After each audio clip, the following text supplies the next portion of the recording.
മൊയ്തീൻ മുക്ക് Congress ward committee Mahatma Gandhi കുടുംബ സംഗമം നടത്തി. AICC secretary PC Vishnunath MLA ഉദ്ഘാടനം ചെയ്തു. കുണ്ടറ മൊയ്തീൻ മുക്ക് കോൺഗ്രസ് വാർഡ് കമ്മിറ്റിയുടെ നേതൃത്വത്തിലാണ് മഹാത്മാഗാന്ധി കുടുംബ സംഗമം നടത്തിയത്.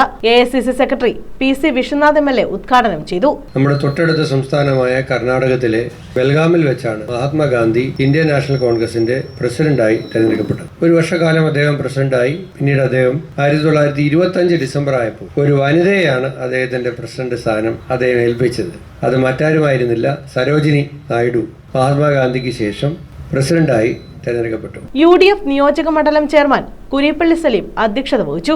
മഹാത്മാഗാന്ധിയുടെ ചിത്രത്തിന് മുന്നിൽ പുഷ്പാർച്ചന നടത്തിയതോടെയാണ് യോഗത്തിന് തുടക്കമായത്. 15ഓളം മുതിർന്ന നേതാക്കളെ ചടങ്ങിൽ ആദരിച്ചു.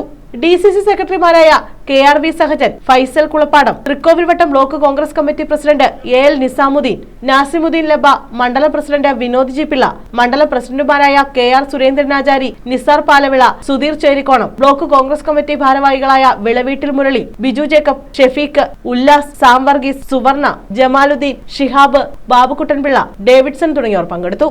നമ്മുടെ പാർട്ടിയുടെ 3 ദിവസം നീണ്ടു നിൽക്കുന്ന ആ പരിപാടി ഒരു ദിവസത്തെ ഹ്രസ്വമായ പരിപാടി കണ്ട് അവസാനിപ്പിച്ച് പരേതനോടുള്ള ആദരസൂചകമായി നമ്മുടെ സമ്മേളനം നിർത്തിവെച്ച് മുന്നോട്ട് പോവുകയാണ്. അതിനോടനുബന്ധിച്ച് നമ്മളെല്ലാവരും നമ്മുടെ ഇന്ത്യയിലെ മുഴുവൻ സംസ്ഥാനങ്ങളിലും കോൺഗ്രസിന്റെ പരിപാടി നടത്തണമെന്നുള്ളതായിരുന്നു തീരുമാനം. പക്ഷേ മാറി മാറി വരുന്ന രാഷ്ട്രീയ സാഹചര്യങ്ങൾ സംസ്ഥാന തലത്തിലും കേന്ദ്ര തലത്തിലും ഓരോ ദിവസവും നമുക്ക് പ്രവചിക്കാൻ കഴിയാത്ത വിധത്തിലുള്ള രാഷ്ട്രീയ സാഹചര്യങ്ങൾ നമ്മൾ നേരിടുകയാണ്.